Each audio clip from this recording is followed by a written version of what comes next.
BJP salt লেকে হেডকোয়ার্টারে জনতার দরবারে শুভেন্দু অধিকারী। স্বামী কাজ করতেন বিধাননগর পুলিশের মোটর ট্রান্সফার ডিপার্টমেন্টে। 7 বছর আগে মারা গিয়েছে, কিন্তু স্ত্রীর এখনও চাকরি হয়নি। বারবার পূর্বতন মুখ্যমন্ত্রী মমতা বন্দ্যোপাধ্যায়ের সঙ্গে যোগাযোগ করলে সুরা মেলে না। চাকরি এখনো পর্যন্ত। স্বামীর ক্যান্সারের চিকিৎসার জন্য মুখ্যমন্ত্রী জনতার দরবারে কলকাতার সুখিয়া স্ট্রিটের বাসিন্দা শুভেন্দু অধিকারী এসে পৌঁছালাম জনতার দরবারে। ক্যাটারিং এ বিজনেস করতেন। হ্যাঁ, কি হয়েছে তবে? ক্যান্সার।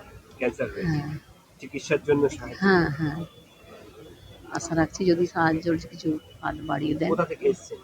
আমি কলকাতা থেকে এসেছি, কলকাতা কোথায়? সুকিয়া স্ট্রিট। সুখিয়া স্ট্রিট। হ্যাঁ। স্বামী কবে ক্যান্সার ধরা পড়লো জানতে ছ মাস হয়েছে। 6 মাস। হ্যাঁ, তার আগেও অনেক অসুস্থ, মানে একরকম বসতে পারে না বললেই চলে। স্পাইনাল কর্ড বেঁকে যায় স্পন্ডলাইসিস থেকে, ওখান থেকেই খুবই অসুস্থ উনি। ক্যাটারিং এ বিজনেস। আপনার নাম? শিউলি চক্রবর্তী। স্বামীর